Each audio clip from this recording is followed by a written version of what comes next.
Those of you who are training or in coaching as language teachers are probably going to have a lot of ideas around what would the language objectives would be. But I would caution you here to remember that, as we will have discussed in your training and coaching, but it may be new to other folks listening, language fluency is not made up of a bunch of words you know or grammar rules you can follow.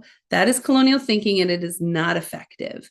The way we really truly create highly proficient speakers is that we develop their ability to complete certain types of interactions confidently and clearly in the language.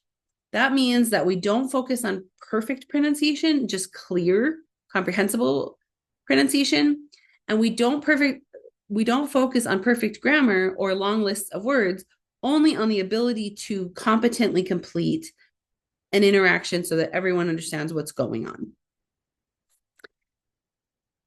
There is a lifeline here that you really should use. I recommend it. If you look, there is a hyperlinked word there that says objectives, or that's your skills. There is an inventory of language skills based on the research of highly proficient second language speakers, what kind of things they are able to do. If you look at that board, at that inventory, look down the far leftmost column. That is where you need to focus. That is their actional competence. Those are the actions that a highly proficient speaker is able to do in the language. That list, specifically that column of the list, is where you can draw these from. You can choose 2, 3, 4, probably at a max, language objectives that are really going to be worked on and developed in this unit. Again, these are things they will be able to do. I will be able to sit back and watch and listen and tell you whether that learner is able to do this in the language or not, independent of your help. It is, of course, entirely about linguistic production, although that could be written or oral, but they need to do an interaction. They need to complete a task in the language. That is their language skill. Therefore, it is not a list of things they know, remember, or understand. Those cannot be used. They are not naming, identifying, or listing anything.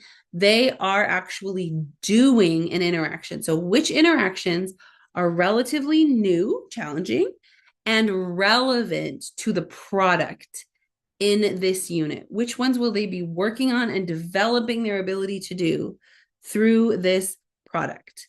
These have all to do with this language.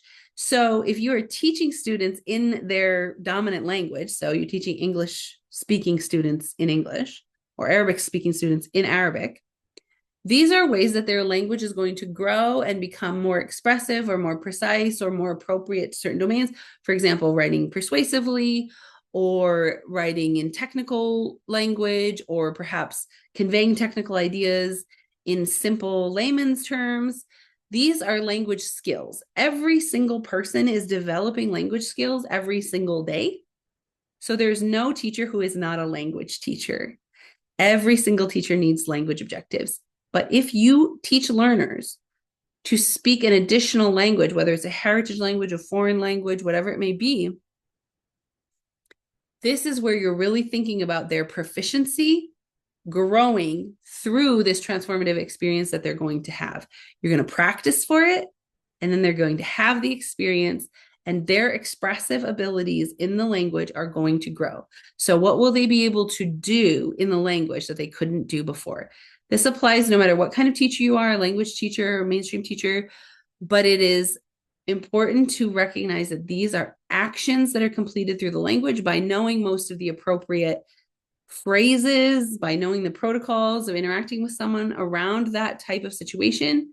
And that is how one becomes ever more competent in a language. So use the hyperlink that is available to you and put this into the context of skills are things I can do or not do independently and here in the language.